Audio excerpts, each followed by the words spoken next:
Today's GK programme में आपका स्वागत है। शुरुआत करेंगे अभ्यास प्रश्न से। प्रधानमंत्री नरेंद्र मोदी किस राज्य में विलवीकरण संयंत्र एवं एक हाइब्रिड रिन्यूएबल ऊर्जा संयंत्र का शिलान्यास करेंगे? राजस्थान, मध्य प्रदेश, उत्तराखंड या फिर गुजरात? इसका सही जवाब है ऑप्शन डी, गुजरात। प्रधानमंत्री नरेंद्र मोदी ने गुजरात के कच्छ में विलवीकरण संयंत्र एवं एक हाइब्रिड रिन्यूएबल ऊर्जा संयंत्र का शिलान्यास किया है। इस दौरान उन्होंने राज्य में कई विकास परियोजनाओं का शिलान्यास भी किया। आपको बता दें कि गुजरात के कच्छ जिले के पास हाइब्रिड अक्षय ऊर्जा पार्क देश का सबसे बड़ा नवीकरणीय ऊर्जा उत्पादन पार्क होगा।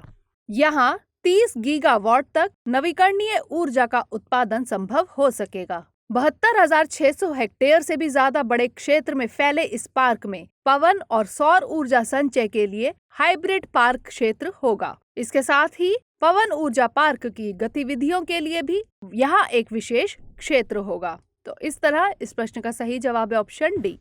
हमारे वीडियो अंग्रेजी में देखने के लिए फॉलो करें हमारा ही दूसरा यूट्यूब चैनल दृष्टि IAS इंग्लिश। पढ़ते हैं आज के सेशन की ओर। आज का पहला प्रश्न है, प्रोजेक्ट 17A के तहत हाल ही में एक जहाज को लॉन्च किया गया है। इस जहाज का क्या नाम है? हिम तरंगिनी, हिमगिरी, हिम किरीटनी या फिर हिमजस्विनी? इसका सही जवाब है ऑप्शन बी, हिमगिरी। हाल ही में प्रोजेक्ट 17A के तहत हिमगिरी जहाज को लॉन्च किया गया है। Himgiri MS garden reach ship builders and engineers यानी GRSE लिमिटेड द्वारा निर्मित प्रोजेक्ट 17A के 3 जहाजों में से पहला है। प्रोजेक्ट 17A के तहत कुल 7 जहाजों का निर्माण शामिल है, जिसमें 4 Mazagon dock ship builders limited यानी MDL और 3 GRSE के उन्नत फीचर्स युक्त जहाज हैं। जहाजों के निर्माण में चुनौतियों से निपटने के लिए बुनियादी ढांचे को विकसित किया गया है। तो इस तरह इस प्रश्न का सही जवाब है ऑप्शन बी। अगला प्रश्न है, निम्नलिखित में से किसने vision 2035 public health surveillance in India जारी किया है? WHO, ICMR, DRDO या फिर नीति आयोग? इसका सही जवाब है ऑप्शन डी, नीति आयोग। नीति आयोग ने vision 2035 public health surveillance in India जारी किया है। नीति आयोग द्वारा जारी इस श्वेत पत्र का उद्देश्य सार्वजनिक स्वास्थ्य निगरानी प्रणाली की सभी स्तरों पर तैयारियों में वृद्धि करना है।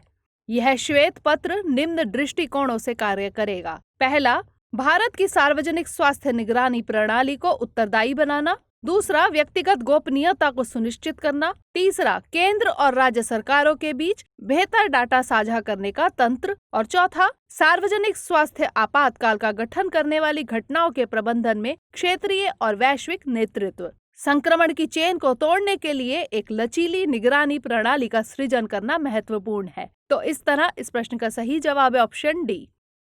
अगला प्रश्न है, हाल ही में इंडियन कोस्ट गार्ड ने गोवा में किस अपतटीय गश्ती पोत को कमीशन किया है? सृजल, सफर, सुजीत या फिर सागर? इसका सही जवाब है option C, Sujeet. Indian coast guard ship Sujeet को सेवा में ले लिया गया है।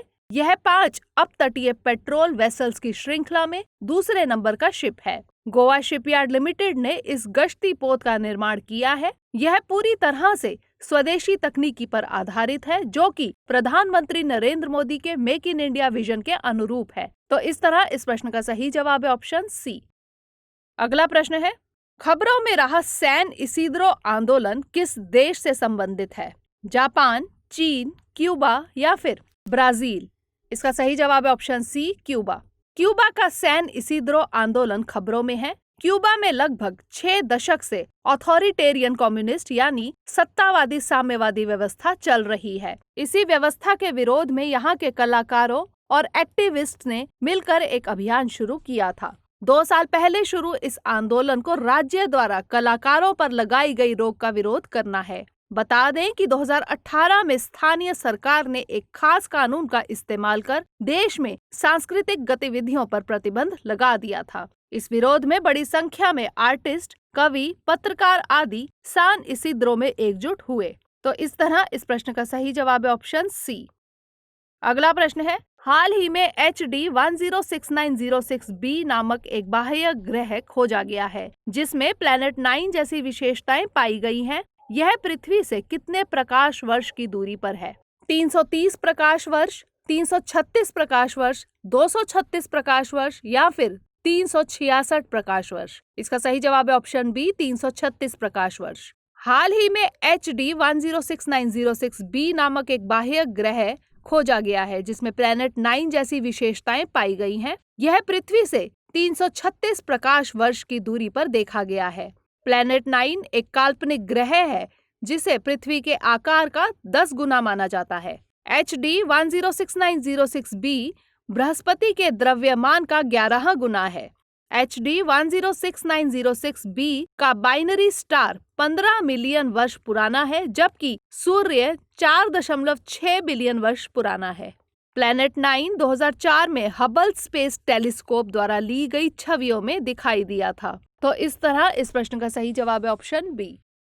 अगला प्रश्न है, हाल ही में केंद्रीय स्वास्थ्य मंत्रालय की किस पहल के तहत 10 लाख टेलीकंसल्टेशन दर्ज किए गए हैं? ई जननी सुरक्षा, ई जीवनदायिनी, ई संजीवनी या फिर ई कोविड सुरक्षा? इसका सही जवाब है ऑप्शन सी, ई संजीवनी। हाल ही में केंद्रीय स्वास्थ्य मंत्रालय की ई संजीवनी पहल के तहत 10 लाख टेलीकंसल्टेशन दर्ज किए गए हैं। ई संजीवनी का लाभ उठाने वाले 10% लोग 60 वर्ष या इससे अधिक आयु के हैं। आपको बता दें कि देश के 550 जिलों में लोगों द्वारा इस सेवा का लाभ उठाया जा रहा है। लगभग 1/4 लोगों ने ई संजीवनी का उपयोग बार बार किया है। इससे स्पष्ट होता है कि लोग अस्पताल जाने की बजाय टेलीमेडिसिन को प्राथमिकता दे रहे हैं। ई संजीवनी ने स्वास्थ्य सेवाओं की डिलीवरी में एक महत्वपूर्ण बदलाव लाया है। ई संजीवनी ओपीडी पहल की शुरुआत अप्रैल 2020 में की गई थी। ई संजीवनी ओपीडी की सेवाओं का लाभ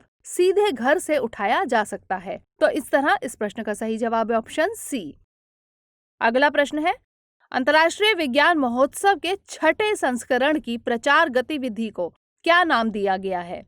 वैज्ञानिक संदेश, वैज्ञानिक सहयोग, विज्ञान यात्रा या फिर विज्ञान रुझान? इसका सही जवाब है ऑप्शन सी, विज्ञान यात्रा।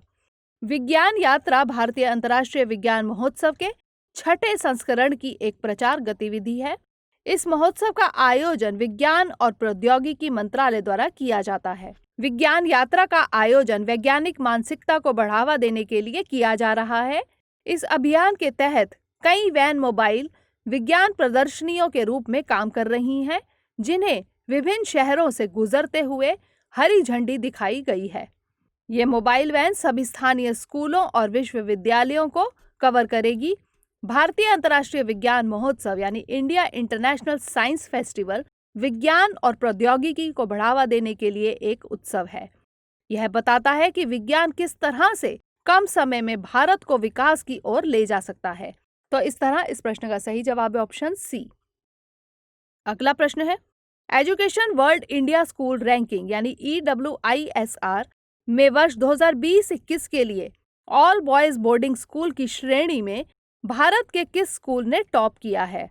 शांति Gyan international school Delhi, Scindia school Gwalior, बिल्सन बॉयज स्कूल दिल्ली या फिर ICSE देहरादून? इसका सही जवाब है option B, Scindia school Gwalior. Education world India school ranking ने 2020 के लिए देश भर के बोर्डिंग स्कूल की रैंकिंग जारी की है। वर्ष 2020-21 के लिए ऑल बॉयज बोर्डिंग स्कूल की श्रेणी में सिंधिया स्कूल ग्वालियर ने टॉप किया है। पिछले साल में भी इसने एक और बोर्डिंग स्कूल के साथ शीर्ष स्थान साझा किया था। सिंधिया स्कूल न केवल समग्र रैंकिंग में सबसे ऊपर है, बल्कि शिक्षा के 4 प्रमुख मापदंडों पर भी सर्वश्रेष्ठ आंका गया है, जो समग्र सर्वेक्षण का ही एक हिस्सा है।